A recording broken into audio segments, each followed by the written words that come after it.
நேர்களே வணக்கம். தாவேகா, காங்கிரஸ், அம்மா மக்கள் முன்னேற்ற கழகம், டிடிவி தினகரன் அவங்க மொத்தம் 3 கட்சி ஆயிடுச்சு. அது மட்டும் இல்லாம ஓபிஎஸ் அவங்க, செங்கோட்டையன் அவங்க இவெல்லாம் பாத்தீங்கன்னா தாவேகா தலைமை ஏத்துக்கிட்டு கூட்டணிக்கு போவாங்களா அப்படின்றத பத்தி இந்த வீடியோல முழுக்க முழுக்க பாத்திரலாம்.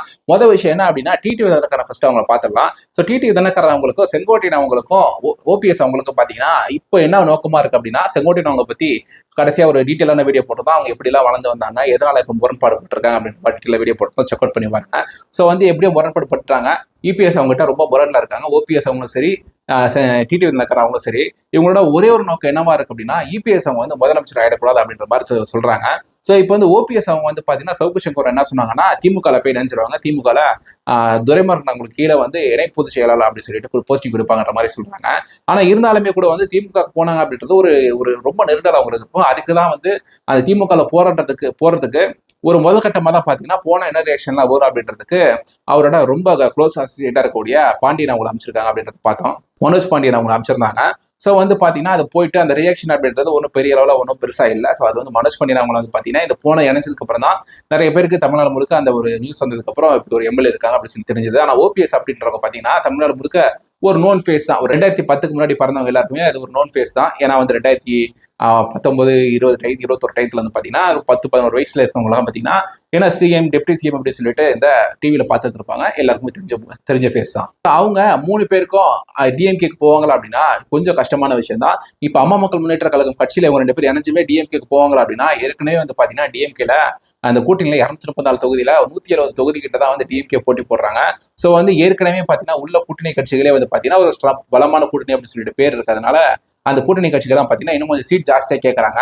ஒரு 150 சீட் கிட்ட, அதாவது இந்த வர எலெக்ஷன் டிஎம்கே போட்டி போடுவோம் அப்படின்னு சொல்லி நினைக்கிறேன். ஒரு 20 சீட் விட்டு கொடுப்பாங்க. ஸோ இதுக்கு மேல சீட் விட்டு கொடுப்பாங்க அப்படின்னா இது புதுசா போறவங்களுக்கு சீட் கொடுக்கறதுக்கான வாய்ப்பு ரொம்ப கம்மியா இருக்கும். அப்படி புதுசா போனவங்களுக்கு சீட் கொடுக்கணும் அப்படின்னா டிஎம்கேல நினைச்சு டிஎம்கேல உள்ள 150 சீட்ல தான் ஏதோ ஒரு அட்ஜஸ்ட் பண்ணி உங்களுக்கு கொடுக்குற மாதிரி இருக்கும். ஸோ இவங்க டிஎம்கே கூட்டணி போறது அப்படின்றது கொஞ்சம் கஷ்டமான விஷயம் தான். ஸோ டிஎம்கே கூட்டணி போனாலும் வீழ்த்த முடியும். அப்படி போகாமல வீழ்த்தணும் அப்படின்னு சொல்லி பார்த்தோம் அப்படின்னா நம்ம டிவிக்கல இணையலாம். அதுக்காக இந்த 3 பேர் இணையறதுக்கு வாய்ப்பு இருக்கு. ஏன்னா இவங்களோட ஒரே ஒரு நோக்கம் இப்ப கடைசியில செங்கோட்டையன் கடைசியில பாத்தீங்கன்னா டிடிவி தினகரன் கொடுத்த பிரஸ் மீட்ல பாத்தீங்கன்னா நான் ஒன்னும் அவ்வளவு பெரிய கட்சியெல்லாம் கிடையாது அப்படின்ற மாதிரி விஷயங்கள் சொல்றாங்க. ஸோ இப்படி யாராவது சொல்லுவாங்களா? இப்ப கூட பாத்தீங்கன்னா டிவிக்கல ரமேஷ் அவங்க பாத்தீங்கன்னா இந்த மகாபலிபுரம் அந்த பிரஸ் கூட்டத்துல பாத்தீங்கன்னா நியூஸ் 7 நியூஸ் 18 சொல்லி நினைக்கிறேன். அதுல போயிட்டு பேட்டி கேட்டா அவர் மூச்சை பிடிச்சு அவர் ஒரு 2 நிமிஷத்துக்கு குற்றச்சாட்டுகளா வைக்கிறாரு. லோயலாமணி கிட்ட போய் கேட்டா அவர் ஒரு 2 நிமிஷத்துக்கு குற்றச்சாட்டுகளா வைக்கிறாங்க. ஏன் விஜய் பிரஸ் மீட்ல வைக்கணும்னு சொல்லி கேட்டா சோ அந்த மாதிரி ஒரு கட்சிக்கு ஒரு சிஎம் ஆகணும் அப்படின்னு சொல்லிட்டு ஒரு ஆசை இருக்கு அப்படின்னா இந்த அளவுக்குலாம் யாரும் விட்டு கொடுக்க மாட்டாங்க. சோ இதெல்லாம் நம்ம பார்க்க தெரியுது. டிவிக்கே தான் ஜெயிப்பாங்க, டிவிகே தலைமை தான் டிவிக்கும் டிஎம்கேக்கு தான் போட்டிருக்கோம் அப்புறம் மாதிரி ஒரு சொல்றாங்க அப்படின்னா அவங்களோட உள்நோக்கம் இபிஎஸ் அவங்க சிஎம் ஆயிடக்கூடாதுன்னு இருக்கு. ஓபிஎஸ் அவங்களும் பாத்தீங்கன்னா டிஎம்கே தான் வெற்றி பெறும் அப்படின்னு சொல்லிட்டு அவர் ஓப்பனாவே சொல்லிடுறாங்க. எந்த அண்ணா அதிமுக தொண்டர் பாத்தீங்கன்னா ஒரு முன்னாள் தொண்டர்ல சேரும்னு நினைக்கிற தொண்டர் பாத்தீங்கன்னா இந்த மாதிரி விஷயங்கள்லாம் சொல்ல மாட்டாங்க. இப்ப செங்கோட்டையன் கூட பாத்தீங்கன்னா கேஸ் எல்லாம் போட்டா ஒண்ணுமே செல்லுபடி ஆகாது. ஏன்னா பேப்பர்ஸ் எல்லாம் பாத்தீங்கன்னா இபிஎஸ் அவங்க கிட்ட கரெக்டா இருக்கு. ஸோ ஏடிஎம்கேக்கு எதிராக கேஸ் போட்டா எதுவுமே நிக்காது அப்படின்றது தெரிஞ்சுமே கேஸ் போடுறாங்க. ஸோ அதனால இந்த 3 பேர் வரதுக்கு வாய்ப்பு இருக்கு. ஸோ இப்ப காங்கிரஸ்க்கு வருவோம். காங்கிரஸ் வந்தோம் அப்படின்னா காங்கிரஸோட ஒரு நோக்கம் என்னவா இருக்கு அப்படின்னா இப்ப டிவிகே வந்தாங்க அப்படின்னா இந்த சீட்டு கன்வெர்ட் ஆகுமா அப்படின்றது ஒரு செகண்டரியா தான் பார்ப்பாங்க. ஆனா ஃபர்ஸ்ட் என்ன பார்ப்பாங்க அப்படின்னா கேரளால பாத்தீங்கன்னா எலெக்ஷன் நடக்க போது 2026 நம்ம இங்க சிஎம் எலெக்ஷன் எப்படி நடக்குதோ அசம்பிளி எலெக்ஷன் இங்க எப்படி நடக்குதோ அதே மாதிரிதான் கேரளாவில் நடக்க போகுது. கேரளா பாத்தீங்கன்னா ஒரு 5 வருஷம் இவங்க ஆள்வாங்க, கம்யூனிஸ்ட் ஆள்வாங்க, 5 வருஷம் காங்கிரஸ் ஆள்வாங்க. அங்க பாத்தீங்கன்னா கொஞ்சம் பிஜேபி ஸ்லைட்டா வளர்ந்துட்டே வந்துட்டு இருக்காங்க. கடைசியா ஒரு எம்பில வின் பண்ணிருக்காங்க. எல்லாம் நீங்க போய் டீட்டெயிலா பாருங்க. பெர்சன்டேஜ் வைஸ்ல வளர்ந்துட்டு தான் வந்துட்டு இருக்காங்க. ஸோ அந்த பெர்சன்டேஜ் எப்பயுமே பெர்சன்டேஜா வளர்ந்துட்டு இருக்கப்ப சீட் கன்வெர்ட் ஆகலாம். ஸோ இந்த டைம் பார்க்க 2 இந்த காங்கிரஸ் அப்படின்ற நேஷனல் பார்ட்டி வீக் ஆகிட்டே கம்யூனிஸ்ட் வீக் ஆகிட்டே வந்துட்டு இருக்கு அப்படின்றது நமக்கு தெரியுது. ஸோ விஜய் அவங்க வராங்க அப்படின்ற பட்சத்துல இப்போ கம்யூனிஸ்ட் கூட 3வது ஆட்சி அமைறதுக்கு வாய்ப்பு இருக்கு அப்படின்னு சொல்றாங்க. ஸோ விஜய் அவங்களுக்கு பாத்தீங்கன்னா கேரளால நிறைய ஃப்ரெண்ட்ஸ் இருக்காங்க. ஸோ விஜய் அவங்க குரல் கொடுத்தாங்க அப்படின்னா நம்ம கேரளால சிஎம்மா திருப்பி ஆட்சி அமைக்கலாம். ஸோ ஒரு ஸ்டேட்ல நம்ம ஃபுல்லா ஸ்வீப் பண்ணலாம், ராஜ்யசபால நம்ம கொஞ்சம் எம்பிஸ் கிடைக்கும் அப்புறம் மாதிரி நோக்கப்படுறாங்களோ. ஸோ காங்கிரஸ் டிவிகேக்கு போனாங்க அப்படின்னா அங்க கேரளால ஒரு ஸ்வீப் ஒன்று கிடைக்கும். அது மட்டும் இல்லாமல் பாத்தீங்கன்னா இந்த டிஎம்கே அலையன்ஸ்க்கு முஸ்லீம் ஓட் கிடைக்குதா அப்படின்னா இப்ப விஜய் அவங்களுக்கு முஸ்லீம் ஓட்லாம் நிறைய வரும், கிறிஸ்டின் ஓட்லாம் நிறைய வரும் அப்படின்னு சொல்லி நினைக்கிறோம். ஆனா எலெக்ஷன் டயத்துல ஃபுல்லா சேவ் பண்ணி எல்லாருமே டிஎம்கே அலையன்ஸே போட்டாலும் போடுறதுக்கு வாய்ப்பு இருக்கு. ஆனா எல்லா முஸ்லீம் அண்ட் கிறிஸ்டியன் ஓட்லாம் பாத்தீங்க அப்படின்னா முழுசா டிஎம்கே கூட்டணி போகுது அப்படின்னா ஏன் அப்படின்னா அவங்க எல்லாமே விரும்புகிற ஆட்கள் வந்து திருமாவளவன்ல இருந்து எல்லாருமே கம்யூனிஸ்ட்ல வந்து விரும்புகிற ஆட்கள் எல்லாமே டிஎம்கே அலையன்ஸ்ல இருக்காங்க. ஸோ மைனாரிட்டி ஓட்டுன்றது ஒன்றுபட்டாங்க போகுது. அதுக்கு மெயினான காரணமும் பார்த்தீங்கன்னா ஒரு 60% மைனாரிட்டி ஓட்டாங்க போகுது அப்படின்னா அதுக்கு முக்கியமான காரணம் வந்து தேசிய அளவில் வந்து காங்கிரஸ் இருக்காங்க. ஸோ அந்த காங்கிரஸ் கூட்டணியில வந்து அந்த டிஎம்கே கூட்டணியில வந்து காங்கிரஸ் இருக்காங்க. ஸோ இந்த சிறுபான்மையினர் ஓட்டு வந்து விஜய் அவங்க கிட்ட வந்தா பாதியா வரும். ஸோ இதனால என்ன ஆகும் அப்படின்னா அதிமுகக்கான ஓட்டு அப்படின்றது ஸ்பிளிட் ஆகாம போகும். ஸோ அப்போ அது அதிமுக கூட அட்வான்டேஜா போகும். ஸோ அந்த மாதிரி இருக்கிறதுனால சமீபத்தில் பார்த்தீங்கன்னா ஒரு மாவட்ட செயலாளரோட கல்யாணத்துக்கு வந்து சிஎம் அவங்க பங்கேற்றிருந்தாங்க. பங்கேற்றப்ப பார்த்தீங்க அப்படின்னா இந்த மாதிரி வந்து விஷயங்கள்லாம் போகுது அப்படின்றது அவருக்கு தெரிஞ்சிருக்கு.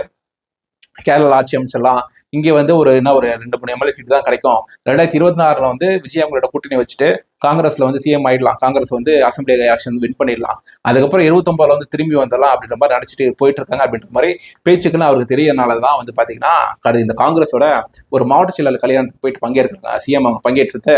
அதுக்கு முன்னாடி பாத்தீங்க அப்படின்னா உதயநிதி அவங்க வந்து பாத்தீங்கன்னா கை நம்மளை விட்டு போகாது அப்படின்னு சொல்லிட்டு இருக்காங்க. அதுக்கு முன்னாடி நம்மளே ஒரு வீடியோ போட்டோம், என்னென்ன காங்கிரஸ் தலைவர்லாம் வந்து முரண்பட்டு கருத்துக்குலாம் சொன்னாங்க அப்படின்ற ஒரு கம்பேர் பண்ணி வீடியோ போட்டிருந்தோம். அதோட லிங்க் பார்த்தீங்கன்னா ஐகான்ல கொடுக்குறேன், வீடியோ முடிச்சதுக்கப்புறம் செக் அவுட் பண்ணி பாருங்க. அந்த கல்யாணத்துல போயிட்டு காங்கிரஸ் வந்து புகழ்ந்து பேசினாங்க. ராகுல் காந்தி என்னோட சகோதரர், எங்க 2 பேருக்கு வந்து கொள்கை வேறு வேறா இருந்தா கூட வந்து பாத்தீங்கன்னா பிஜேபி வந்து தோற்கடிக்கணும் அப்படின்ற காரணத்துக்காக நாங்க இப்போ வந்து சேர்ந்து போட்டி போட்டுட்டு இருக்கோம். என்னோட சகோதரர் கூட பிறக்காத சகோதரர் அப்படின்ற ரேஞ்சுக்கு அவர் வந்து விஷயங்கள் சொல்ல, அதுக்கு வந்து ராகுல் காந்தி அவங்க கிட்ட பெரிய ரிப்ளை இல்லை. அந்த கல்யாணத்துல பார்த்தோம்னா செல்வப்பிரதியை வந்து பாத்தீங்கன்னா லேட்டா தான் வந்திருந்தாங்க. சிஎம் வந்து வந்துட்டு போனதுக்கு அப்புறம் தான் செல்வப்பிரதியை அவங்களே பாத்தீங்கன்னா அந்த கல்யாணத்துக்கு வந்துட்டு இருக்காங்க.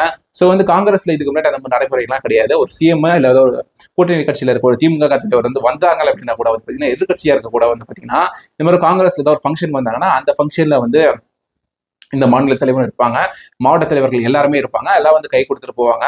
ஆனா இந்த கல்யாணத்துல வந்து அந்த மாதிரி விஷயங்கள்லாம் நடக்கல.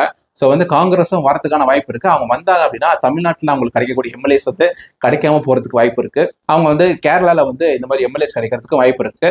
அப்படி இந்த மாதிரி ஒரு கூட்டணி அமைஞ்சது அப்படின்னா ஒரு 3வது அணியா அமையுமா? மேபி இந்த மாதிரி ஒரு கூட்டணி அமைஞ்சதுன்னா விஜய் அவங்களுக்கு ஒரு பாப்புலாரிட்டி இருக்கிறதுனால ஒரு டபுள் டிஜிட்ல ஒரு 10ல இருந்து 20 சீட் அதிகபட்சம்னா வரதுக்கான வாய்ப்பு இருக்கு. இது மாதிரி ஒரு கூட்டணி அமைச்சு போட்டி போட்டாங்க அப்படின்னா விஜய் அவங்க வந்து எம்எல்ஏ ஆகிறதுக்கு நிறைய வாய்ப்பு இருக்கும். ஏன் இதை சொல்றேன் அப்படின்னா அம்மா மக்கள் முன்னேற்ற கழகம்னு கட்டமைப்புலாம் கிடையாது. காங்கிரஸ்லயும் வந்து பாத்தீங்கன்னா தேசிய மாநில பொறுப்புல தான் வந்து பாத்தீங்க அப்படின்னா வந்து தலைவர்கள் கட்சி அப்படின்னு சொல்லி சொல்லுவாங்க, தலைவர்கள் மட்டும் உள்ள கட்சி அப்படின்னு சொல்லி சொல்லுவாங்க. அந்த மாதிரி கட்டமைப்புலாம் வந்து பெரிய அளவுல கிடையாது. தொண்டர்கள் வந்து பார்க்கும்போது தாவேக்கால நிறைய இருந்தாலும் இன்னும் 19 மாவட்ட செயலர்கள் வந்து போடாம தான் இருக்காங்க. இன்னும் பூத் கமிட்டி வந்து ஃபில் பண்ணாம தான் இருக்காங்க. அதுக்கப்புறம் செங்கோட்டையன் அவங்களும் ஓபிஎஸ் அவங்களும் பாத்தீங்க அப்படின்னா 2 பேரும் தனிநபர்களா தான் இருக்காங்க. செங்கோட்டையன் அவங்க கிட்ட தான் வந்து பாத்தீங்கன்னா முன்னாள் எம்எல்ஏ திலகமாமா அப்படின்னு சொல்லிட்டு ஒருத்தங்க ஒரு 2 முன்னாள் எம்எல்ஏ இருக்காங்க அப்படின்னு சொல்லி நினைக்கிறேன். ஆனா அந்த அளவுலயும் வந்து பெரிய அளவு இந்த கட்டமைப்புலாம் வந்து பாத்தீங்கன்னா இந்த கோபிச்செட்டிப்பாளையம்ல இவங்களுக்கு ஒரு செல்வாக்கு இருக்கு. இவங்க ஓபிஎஸ் அவங்க வந்தாங்கன்னா 1-2% வந்து தென் மாநிலத்திலிருந்து வரதுக்கான வாய்ப்பு இருக்கு.